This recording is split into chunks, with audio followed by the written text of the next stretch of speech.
경기 시흥시 일대에서 둔기와 흉기를 이용해 지인 2명을 살해하고 이웃 2명을 다치게 한 차철남이 조금 전 1시에 검찰로 송치가 됐습니다.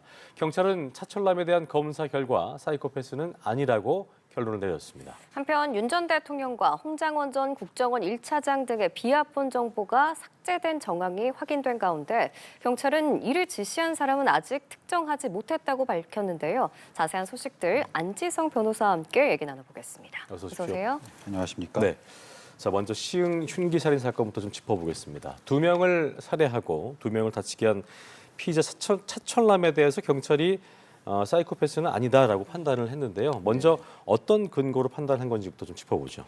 일단 기본적으로 사이코패스가 아니다라고 한 부분에 있어서는 이게 계획적 살인이었냐 이 부분을 좀 들여다본 것으로 보이거든요. 예. 일단은 차철남의 진술 그리고 CCTV나 금융자료 등에 의할 때는 차철남이 이제 범행을 미리 준비했다라고 하는 정황이 객관적으로 어느 정도 확인이 된 것으로 보입니다. 예. 그렇기 때문에 이것은 어떤 무분별한 살인이 아니라 계획범죄다, 즉 사이코패스는 아니다라는 결론을 내렸는데 예. 사실 이 부분은 이제 추후에 이제 살인의 혐의에 대한 재판 과정에 있어서 여러 가지 이제 살인도 여러 가지 유형이 있습니다. 근데 이제 극단적 인명형식 살인은 아니다라는 결론으로 다다를 가능성이 있어서 예. 사실은 조금 더 이 부분에 있어서 수사가 더 계속돼야 되는 거 아닌가 하는 아쉬움은 좀 있습니다. 그렇군요. 네. 차철남이 이제 2012년에 입국한 이후에 이 피해자들과 형 동생 하면서 굉장히 가깝게 지내온 걸로 알려졌습니다. 네. 그러다가 빌려준 돈 한 3천만 원 정도를 갚지 않는다고 해서 형제 모두를 살해한 거잖아요. 예. 이게 원한 관계에 의한 이런 계획적인 범죄 그리고 이상동기 범죄의 처벌 수위는 좀 어떻게 달라지나요? 살인범죄 같은 경우는 우리 법정형은 기준이 정해져 있습니다만은 대법원 양형기준위원회에서 여러 가지 유형을 좀 마련을 해놓고 있습니다. 그중에서 가장 이제 강하게 처벌받는 형태가 이제 극단적 인명경시 살인이라 그래서 네. 이제 사이코패스 범죄, 무분별하게 불특정 다수인을 상대로 한 범죄를 말합니다. 그리고 그 밑에가 이제 이러한 어떤 원한 관계에 의한 계획성 범죄를 이제 양형기준으로 살펴놓고 있는데. 사실 이 부분에 있어서 이 처벌 수위가 좀 낮아지는 부분이 있겠습니다만 피해자가 일단 지금 확인된 피해자가 살인 범죄가 완성된 피해자, 즉 네. 이제 사망을 한 피해자가 2명입니다. 그리고 살인 미수 피해자가 2명이기 때문에 이미 피해자 자체가 사실은 우리나라 역사에 좀 정말로 예외적으로 뽑힐 정도로 좀 다수인 사안입니다. 하루에 벌어진 일치고는. 그렇기 때문에 그런 부분이 충분히 이제 불리한 양형 요소로 작용을 할 것으로 보이고요. 이와 같은 점은 양형뿐만 아니라 죄수에 있어서도 2개의 살인죄와 2개의 살인 미수죄가 경합돼서 처벌이 될 것이기 때문에 상당한 중형이 선고될 것으로 예상이 됩니다. 그 사이코패스로 판별이 안 났다고 했잖아요. 예, 예. 그 사이코패스로 결론이 내려지는 것과 안 내려지는 것의 양형의 차이는 있는 건가요? 사이코패스 범죄로 분류가 되면은 극단적 인명경시 살인으로서 이른바 4유형에 해당하는 가장 높은 형을 받게 됩니다. 예. 그 경우에는 사실은 무기징역은 기본이고요. 이제 징역형도 기본형으로 했을 때 징역 25년 이상형이 선고가 될 수 있기 때문에 사실상 이 사이코패스 범죄인가를 밝혀내는 것이 사실 수사기관의 큰 역할이라고 할 수 있는데요. 만약에 사이코패스 범죄가 아니라고 판단이 되면은 단순한 원한관계에 의한 살인이라든가 계획성 범죄에 의한 살인이다라는 정도로 이제 판단이 됐을 때는 3유형 범죄로서 그보다는 조금 더 약한 양형 기준이 적용이 되게 됩니다. 그러니까 꼭 잔인함이 크고 좀 잔악하다고 해서 꼭 사이코패스 범죄로 가지는 또 않는 거군요. 그렇죠. 이제 판단이. 피해자가 불특정 다수냐가 사실 기준이 됩니다. 계획성이 있었느냐 없었느냐가 기준이 되고요. 그래서 왜냐하면은 사실 재범 위험성을 평가하는 부분인데요. 이 피고인 가해자가 만약에 이제 출소를 하게 될 경우에는 또 다시 같은 범죄를 저지를 위험성이 있다면 사실 사회에서 영구히 격리를 시켜야겠죠. 그렇죠. 그래서 불특정 다수 피해자를 상대로 한 범죄는 사이코패스 범죄로 일단 1형은 보고 상당한 중형을 선고하는 것입니다. 그렇군요. 차철남의 그 범행을 보면 여기서 그친 게 아니었습니다. 네. 피해자 외에도 편의점 주인도 그렇고 건물주까지 흉기로 공격을 했는데 이런 말을 했죠. 인생이 끝났다고 생각해서 추가 범죄를 저질렀다 진술을 했잖아요. 네. 이런 진술이 처벌 수위에 어떤 영향을 미칠까도 좀 짚어봐야 할 것 같습니다. 일단은 한 날에 벌어진 범죄입니다만 제가 이제 법률가로서 판단할 때는 앞에 두 범죄, 중국인 형제를 대상으로 한 범죄와 뒤에 두 범죄는 엄연히 구분되어야 되는 범죄라고 생각을 합니다. 예. 그리고 사실 왜냐하면 이 부분은 살인에 있어서 사실 다른 범죄도 그렇지만 살인에 있어서는 범행 동기가 사실은 무엇보다 중요한 요소가 되는데 네. 앞에 두 범죄는 차철남이 진술했듯이 어떤 금전적인 관계가 동기가 돼서 범행을 이어진 것으로 보입니다만 뒤의 범죄는 차철남이 방금 이제 말씀했듯이 인생이 끝났다고 생각해서 추가 범죄를 저질렀다. 사실 특별한 동기가 없는 것이거든요. 네. 뭐 자포자기의 심정으로 무분별하게 살인을 한 것이다라고 보여질 수도 있는 부분입니다. 물론 정말 다행스럽게도 미수에 그쳤지만 어쨌든 범행 동기 측면에서는 적어도 그 뒤에 2명의 피해자에 대한 살인 미수 범죄는 네. 무분별한 사이코패스적인 성향을 드러낸 것이 아닌가라고 하는 의심이 있고요. 그래서 수사기관에서 사실은 그냥 뭐 계획 앞에 두 범죄가 미리 좀 준비가 됐다, 계획이 있었다라고 봐서 사이코패스가 아니다라고 단정할 것이 아니라 조금 더 분석을 하고 수사를 계속해야 되는 것이 아닌가 하는 아쉬움이 있습니다. 지금 도망을 가지 않고 추가 범행을 벌인 거고 또 차철남이 경찰에 체포됐을 때 자수를 고민했다 이렇게 진술한 걸로 알려졌는데 네. 이 점은 어떻게 봐야 할까요? 사실 뭐 이 부분이 특별히 양형에 있어서 유의미하게 작용할 것으로 보이지는 않습니다. 실제로 뭐 자수한 것도 아니고요. 예. 다만 범행을 이제 어떤 범행의 적발을 피하기 위해서 검거를 피하기 위해서 그 도주가 오래 지속되다 보면은 당연히 불리한 양형 요소로서는 작용을 합니다. 예. 다만 그렇지 않았다라는 것이 사실은 유리한 요소가 되지는 않는 것이거든요. 그런데 이제 자수를 고민했다라고 하는 부분에 있어서 그 내심이 사실 뭐 나는 이 사건 범행을 전부 다 인정하고 내가 반성하고 있다라는 표식을 볼 수도 있는데 예. 차철남의 지금 경찰 진술을 영장 끝나고 나서 들어보면은 죽이려고는 없었다 이런 식으로 얘기한 것이 있습니다. 근데 예. 그 부분은 사실은 내가 찌른 것은 맞지만 살인의 고의가 없었다. 단지 상해의 고의만 있었다. 그리고 그냥 사망에 과실로 이른 것이다라는 주장이거든요. 그래서 이러한 자수를 고민했다라고 하는 부분은 사실 경찰 피의자 신문 과정에서 이런 부분에 있어서 왜 그럼 네가 어떤 생각으로 자수를 고민했느냐라고 하는 부분을 좀 집중적으로 신문할 필요가 있어 보입니다. 그렇군요. 차철남이 이제 보니까 중국 국적의 조선족인데 네네. 해외 동포 신분이잖아요. 예. 이런 경우에도 그 한국 법정에서 재판을 받고 처분을 받을 수 있는 것인지 이 부분은 어떻게 좀 봐야겠습니까? 그렇죠. 뭐 우리나라 지금 뭐 외국인들이 많이 거주하고 계시고 또 그런 외국인들 중에 뭐 선량하게 살아가고 계시는 분들도 있지만 차철남 같이 뭐 범죄를 저지르는 분들도 있습니다. 근데 그런 경우에 있어서 외국인이라 그래서 사실은 우리나라에서 형사처벌을 못 한다고 한다면 예. 너무나 불합리한 것이겠죠. 그래서 우리나라는 이제 형법에서 속지주의를 택하고 있습니다. 그래서 우리나라에서 벌어진 범죄라고 한다면 꼭 대한민국 국민이 아니라 하더라도 외국인이라 하더라도 처벌할 수 있는 규정을 마련해 놓고 있습니다. 그래서 당연히 외국인이지만 처벌을 받아야 하고요. 예. 한국에서 대한민국에서 응당의 처벌을 받은 후에는 이제 본국으로 강제 추방이 된 아, 이후에 그 추방을 먼저 한 게 아니고 복역한 네네. 다음에 그렇죠. 추방인가요? 예, 그렇게 한 다음에 이제 중국의 본국에 돌아가서 또다시 처벌을 받을 수 있을 것으로 보입니다. 그렇군요. 네, 알겠습니다. 이제 다음으로 윤 전 대통령 관련 주제로 넘어가도록 하겠습니다. 네. 이 경호처의 비아폰 서버 기록이 일부 원격 삭제된 사실이 확인된 가운데 누가 왜 어떤 내용을 삭제했는지에 초점이 쏠리고 있습니다. 특히 세 사람의 것이 원격으로 삭제된 정황이 포착됐는데 이 세 명 지금 누구누구인지 특정이 됐나요? 일단 뭐 윤석열 전 대통령과 이제 홍장원 차장, 그다음에 김봉식 서울청장의 비아폰이 삭제된 것으로 확인이 네. 됐습니다.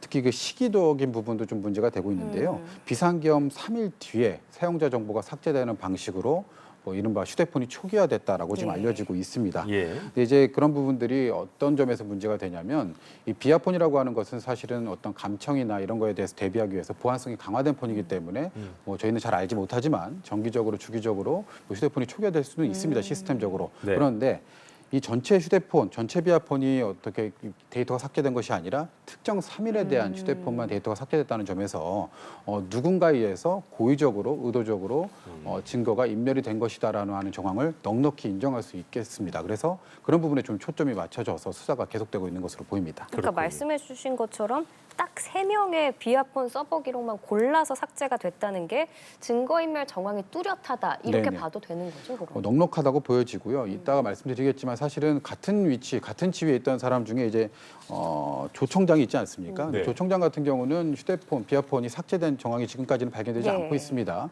가담 정도나 이런 부분들에 있어서는 사실은 내란 범죄에 있어서 주요 가담자로서 분류가 되는 부분인데도 불구하고 조청장의 휴대폰은 삭제되지 않았음에도 이제 김봉식 서울청장의 휴대폰은 비아폰 삭제가 됐다라고 하는 부분은 김봉식 이제 서울청장의 비아폰에서 특별히 삭제할 만한 어떠한 데이터가 있었던 것이다. 그리고 그 데이터는 특정 누군가에게 상당히 불리했던 것이다. 그렇기 때문에 증거인멸, 삭제 등을 지시를 했을 것이다라는 정황이 넉넉히 추정된다고 볼 수 있겠습니다. 그렇군요. 기록이 삭제된 시점을 좀 보면 비상계엄이 선포되고 사흘 뒤로 확인이 됐습니다. 당시에 어떤 일이 있었는지가 중요해 보이고 또 이 시점이 왜 중요하게 해석되는지도 좀 풀어봐야 될 것 같아요. 일단 서버 기록 삭제 당일로 한번 돌아가 보면요. 당시에 이제 홍장훈 차장이 내가 이제 윤 대통령으로부터 전화를 받았다. 그리고 전화 내용은 이제 국회로 들어가라라는 지시였다라는 점을 폭로한 그 시점이거든요. 예. 그래서 그로 인해서 사실은 뭐 홍장원 처장이 뭐 경질이 됐다라고 하는 언론 보도가 나왔던 시점이기 때문에 마침 그 시점에 공교롭게도 이 비아폰이 지금 삭제가 된 것으로 현재까지는 알려져 있습니다. 그래서 그러한 부분들이 사실은 삭제 주체가 누구였는지 그리고 그 삭제 과정에서 누가 관여했고 누가 지시했는지가 정확히 좀 드러날 것으로 보이고요.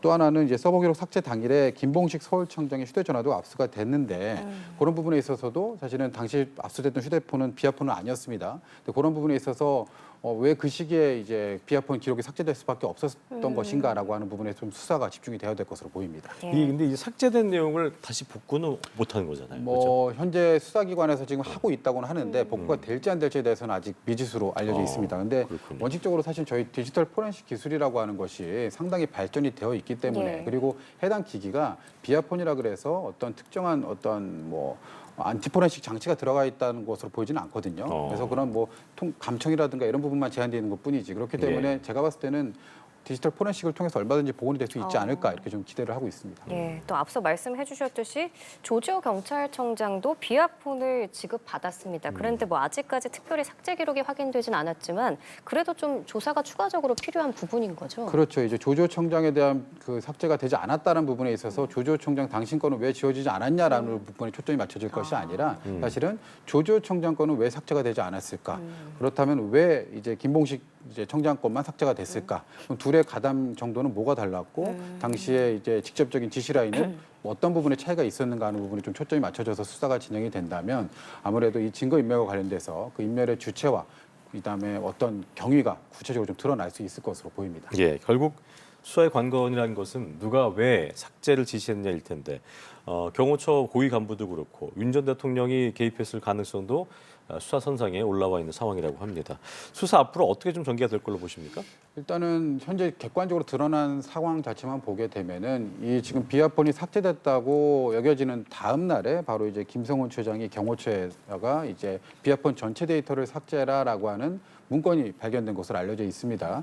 이게 어떤 구체적인 지시를 담고 있는 것은 아니고 이제 관리자 서버에서 로그아웃 될 경우에는 단말기 내에 이제 통화 기록이 삭제된다라고 하는 어떤 문건이 경호처에다가 전달이 된 것으로 알려져 있는데 해당 문건과 지금 이렇게 알려져 있는 비아폰의 그 데이터가 인멸된 사정과의 연관성도 한번 조사를 해볼 필요성이 있고요. 예. 사실 이 증거인멸 관련돼서는 본인은 본인의 불리한 증거를 인멸하는 것에 있어서 처벌을 받지 않습니다만 타인의 범죄에 대한 증거를 인멸할 경우에 처벌을 받거든요. 그래서 밑에서부터 사실은 타고 올라가는 그런 수사가 진행이 돼야 될 것으로 보입니다. 이게 궁금한 게 지시자가 특정이 만약에 안 된다 그러면은 증거인멸 혐의 적용이 어려운 거예요? 어떻습니까? 일단은 뭐 증거인멸 교사까지는 어려울 수 있습니다. 다만 이제 일단은 포렌식 과정을 통해서는 아니면 경호처 협조를 통해서 적어도 삭제한 주체가 누군지까지는 확인이 될 것으로 보이거든요.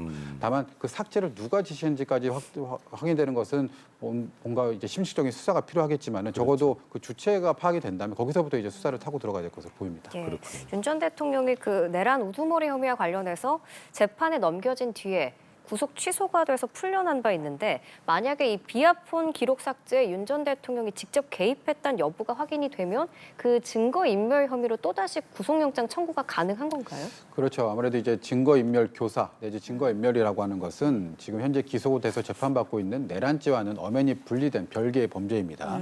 그래서 해당 별건 범죄를 이유해서 구속영장이 발부가 될 수 있느냐라고 하는 부분으로 살펴봐야 될 것 같고요. 예. 근데 우리나라 형사소송법에서는 이제 구속의 사유로 대표적으로 증거인멸의 우려를 들고 있습니다. 네. 예. 근데 이제 현재 확인된 것으로는 증거인멸의 우려 정도가 아니라 증거가 인멸됐다는 정황이 넉넉히 추단되고 있는 것이거든요. 그렇기 때문에 만약에 이 과정에 윤석열 전 대통령이 가담이 된 것이 어느 정도 밝혀진다라고 한다면 재구속 여부도 사실은 장담할 수는 없을 것으로 보입니다. 이게 이제 별건 범죄라고 하셨는데 네네. 경찰의 증거인멸 수사가 지금 진행 중인 그 내란 혐의 재판에도 좀 영향을 미칠 수 있다고 보세요?